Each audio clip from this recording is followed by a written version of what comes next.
Meerut university से हैं, तो मैंने कुछ आपको इम्पोर्टेंट क्वेश्चन दिए थे, आपको पता होगा।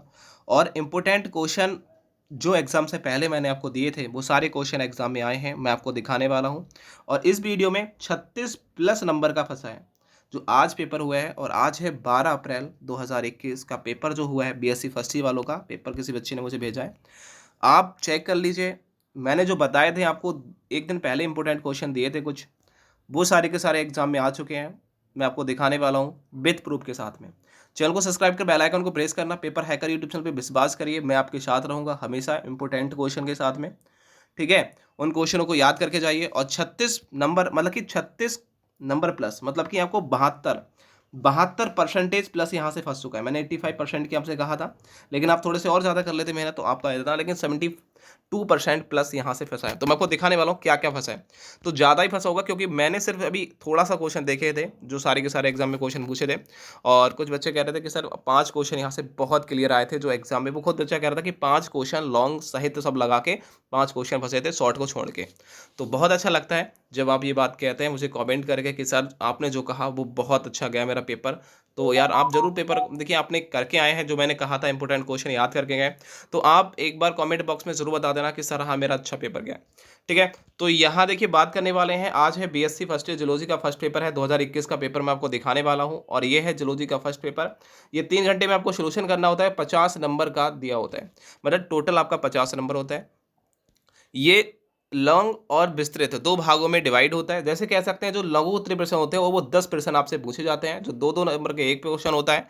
साथ ही साथ विस्तृत जो क्वेश्चन होते हैं, उसके प्रत्येक खंड से एक क्वेश्चन करना होता है, जो आपका लगभग 7.5 नंबर का होता है। ठीक है, 7.5 नंबर का एक क्वेश्चन पेपर होता है।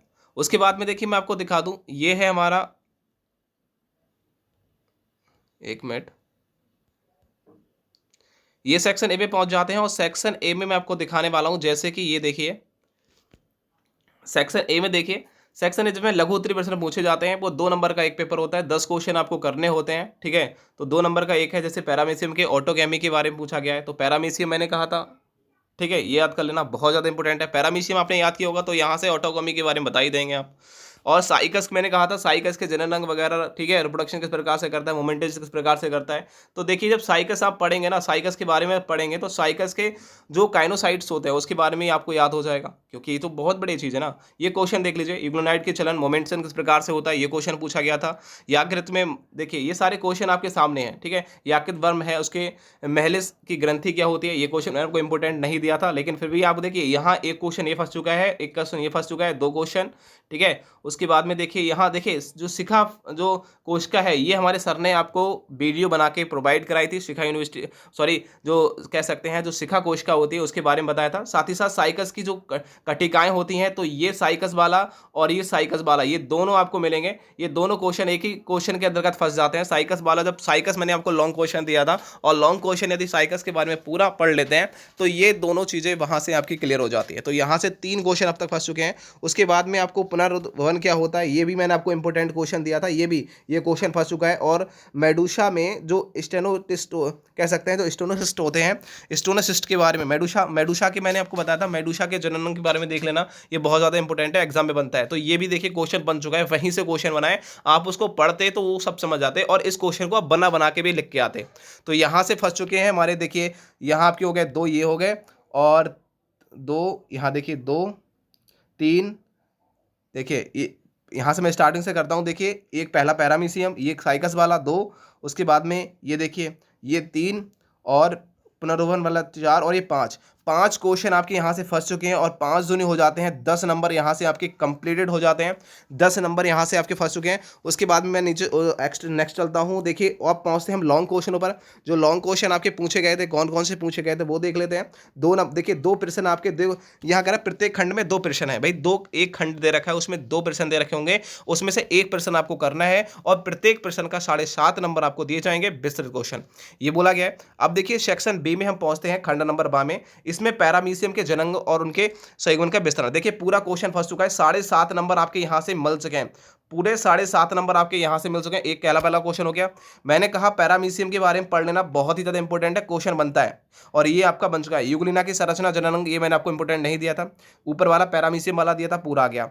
उसके बाद में दिया था साइकस के, देखिए ये भी मैंने आपको पूरा दिया था, जो साइकस था उसका नाल तंत्र के बारे में, उनका महत्व, साइकस के बारे में पूरा क्वेश्चन, क्योंकि साइकस से बनता ही बनता है एक क्वेश्चन। तो देखो दो क्वेश्चन आपके लॉन्ग शॉर्ट में बने थे, अब एक क्वेश्चन लॉन्ग में बन गया, ठीक है। और देखिए सी में पहुंचेंगे तो 7.5 नंबर आपका यहाँ फंस जाता है, 2 नंबर फंसे आपके।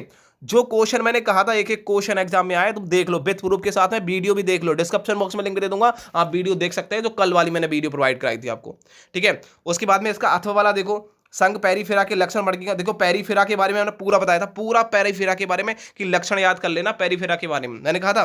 तो देखो पूरा क्वेश्चन यहां भी आपका बन चुका है, पूरा क्वेश्चन आ गया। तो आप चाहे ऊपर वाला कर दो साइकस वाला या पेरिफेरा वाला कर दो, बात वही है, 7.5 नंबर आपके मिल चुके हैं। उसके बाद में देखो, उसके बाद में इस क्वेश्चन को देखो, अब आ जाते हैं सेक्शन नंबर डी पे, ठीक है। सेक्शन डी पे देखेंगे और सेक्शन डी में आपको कौन कौन से क्वेश्चन पूछे गए इसको देखो। ये देखिए बहुरूपणता क्या होती है, बहुरूपणता क्या होती है, ठीक है। और किसी सेंटेंस का उदाहरण सहित आपको सार्थक दीजिए। आपको बहुरूपणता क्या है इसके, यदि आपको ये पता नहीं है तो देखिए मेडूसा ऑफ, जो मेडूसा के बारे में, ठीक है। प्लूना लार्वा क्या होता है, ये मैंने आपको इंपोर्टेंट दिया था प्लूना लार्वा के बारे में। ओवेलिया, एक ओवेलिया था उसका मैंने कहा था ऑफ, जो ओवेलिया के एक मेडूसा लार्वा था उसके बारे में। तो दोनों ये चीज़ आपको केवल नामांकित चित्र बनाने के लिए आया था, आप ये भी कर सकते हैं, कोई दिक्कत नहीं है, ये दोनों आपके यहाँ फंस चुके हैं। और बहुरूपणता क्या होती है ये भी मैंने आपको इंपोर्टेंट दिया था बहुरूपणता के बारे में। ये सारे के सारे क्वेश्चन जो दिए थे मैंने 18 से 19 क्वेश्चन, सारे के सारे फंसे हैं, कुछ बाहर नहीं गए, समझ में आ रहा है। तो यार चैनल को सब्सक्राइब कर बेल आइकन को जरूर प्रेस करना, ठीक है। तो गाइस मैं आपको बता दूं, मैंने ये आपको क्वेश्चन नहीं दिया था बहुरूपणता वाला, ये क्वेश्चन मैंने छोड़ दिया था, ठीक है, आपको नहीं बताया था। और क्योंकि वो दूसरे यूनिवर्सिटी के लिए मैंने इंपोर्टेंट दिया था ये पहले, ये मैंने आपके लिए नहीं दिया था, तो इसको मैं छोड़ देता हूँ। और इसका ये वाला जो दिया था मेडूसा वाला, मेडूसा ऑफ ओवेलिया, ये मैंने जो ओवेलिया था, मेडूसा का ओवेलिया बनाने के जो वो था, तो ये मैंने आपको पूरा इंपोर्टेंट दिया था, तो ये 3.5 नंबर बन जाता है। ये वाला भी आपको लार्वा नहीं दिया था, तो 3.5 नंबर यहाँ से मिलते हैं। बाकी आपके 3 क्वेश्चन ऊपर हो चुके हैं 7.5 नंबर के। उसके बाद में देखिए ग्रुप ई में पहुँचते हैं, और एक क्वेश्चन अभी देखो पीछे छूट गया है, मैंने अभी हाल ही में चेक किया, तो वहाँ मुझे मिला है कि ये चीज़। और देखो ये वाला जो आपका है जो फैस्यूला था, तो फैस्यूला का मैंने जनन, जो रिप्रोडक्शन ऑर्गन्स थे, मैंने कहा था जो फैस्यूला को हम हिंदी में यकृत वर्म कहते हैं, तो यकृत वर्म के जनन अंगों के बारे में बोला गया था। उसमें मैंने पूरा जो फैस्यूला था उसका जनन तंत्र के बारे में, रिप्रोडक्शन सिस्टम ऑफ फैस्यूला के बारे में बताया था। ये लास्ट क्वेश्चन दिया था वीडियो का, और बहुत ज़्यादा इंपॉर्टेंट कहा था मैंने कि इंपॉर्टेंट है और आएगा, तो आपने शायद वो याद करके गए होंगे। और ये आपका 7.5 नंबर का मिल जाता है पूरा, ये आपको नहीं होता है, आप नीचे वाला कर सकते हैं, ठीक है। आप देखिए रेडुला लार्वा, ये मैंने आपको रेडुला लार्वा शायद नहीं दिया था, मैं चेक कर लेता हूँ 1 मिनट। रेडुला लार्वा, टोकिनिया लार्वा तो दिया था, और साथ ही साथ मैंने आपको दिया था साइकस का भी लार्वा दिया था, प्रोटोजुआ के लवान का कैनाल सिस्टम भी दिया था, ओवेलिया वगैरह का दिया था, ये नहीं दिया था, ये भी नहीं दिया था, ये ऊपर वाला, ये दोनों नहीं दिए थे आपको, ये टिप्पणी दोनों छोड़ देनी है, ये मैंने आपको नहीं दिए थे लार्वा, ठीक है। अब एक क्वेश्चन देखिए पीछे कौन सा रहेगा, ये वाला, ये आप देख सकते हैं, जो फैस्यूला था, फैस्यूला के जो कह सकते हैं महसल्स जो ग्रंथियां थी, और जो कह सकते हैं ये जो ग्लैंड थी, ये मैंने आपको इंपॉर्टेंट, जब पढ़ोगे ना, ये वाला जो कौन सा ये क्वेश्चन था, 1 मिनट, ये क्वेश्चन था आपका जो फैस्यूला, जब फैस्यूला के बारे में पढ़ोगे, इसके लाइफ साइकिल के बारे में पढ़ोगे ना, तो फैस्यूला के जो लाइफ साइकिल मैंने बताया था, लाइफ साइकिल जीवन चक्र के बारे में देख लेना, तो वहाँ ये ग्लैंड को आप पढ़ेंगे, तो ये क्वेश्चन वहाँ बन जाता है। लेकिन ये वाला जो आप देखना है, ये पुनर्भ्रमण वाला, ये मैंने आपको इंपॉर्टेंट क्वेश्चन नहीं दिया था, तो इसको यहाँ कट के वहाँ करते हैं, तो 10 नंबर आपके यहाँ हो जाते हैं। और बाकी जो 30 नंबर का था उसमें 4 नंबर कम कर दीजिए, ठीक है, 30 नंबर का था, 4 नंबर वहाँ कम कर दीजिए, क्योंकि वहाँ 7.5 नंबर का जो एक क्वेश्चन था वो 3.5 नंबर वहाँ फंसे थे। तो टोटल हमारे हो जाते हैं 10 नंबर प्लस, और उसके बाद में 30 में से 4 को कम करेंगे, हमारे पास बचेंगे 26। आप देख सकते हैं हमारे पास 36 नंबर यहाँ आ चुके हैं, और 36 दूनी होता है 72% हमारी इस पेपर में आएगी, जो हमने इंपोर्टेंट क्वेश्चन दिए थे। केवल 18 से 19 क्वेश्चन देने के बाद में आप जान सकते हैं, केवल 18 से 19 क्वेश्चन देने के बाद में आपके कितने क्वेश्चन आए हैं। आप लगा लीजिए 10 क्वेश्चन आपके लॉन्ग में, शॉर्ट में आए हैं, 10 क्वेश्चन शॉर्ट में आए हैं, उसके बाद में आपके क्वेश्चन आए हैं 4 दूनी 8, 8 क्वेश्चन आपके आए हैं लॉन्ग में, जिसमें से लार्वा के 2-2 क्वेश्चन दे रखे हैं, मतलब कि टोटल आपके 10 क्वेश्चन मतलब कि 20 क्वेश्चन आए हैं, और 20 क्वेश्चन से में जो मेरे क्वेश्चन फंसे हैं आप लगा सकते हैं। आपको पता है, उम्मीद है कि मैंने केवल 18 से 19 क्वेश्चन दिए थे, और 19 से कम ही होंगे वो पेपर, इस पेपर में। और पता है 20 क्वेश्चन में से आपके सारे के सारे क्वेश्चन फंसे हैं। आप खुद लगा सकते हैं अंदाज़ा कि कितने कम क्वेश्चन निकले हैं आपसे। तो मेरे हिसाब से सारे के सारे क्वेश्चन आपके आ चुके हैं। तो वीडियो पसंद ज़रूर आएगी, क्योंकि यार पेपर हैकर यूट्यूब चैनल है, आपको हमेशा सपोर्ट करेगा, पूरी लाइव सपोर्ट करेगा। जब तक आप स्टडी करते हो हर समस्या में आपका साथ देगा, ठीक है, परिस्थिति में आपका साथ देगा। चैनल को सब्सक्राइब कर बेल आइकन को जरूर प्रेस करना। मिलते हैं नेक्स्ट के। जय हिंद दोस्तों।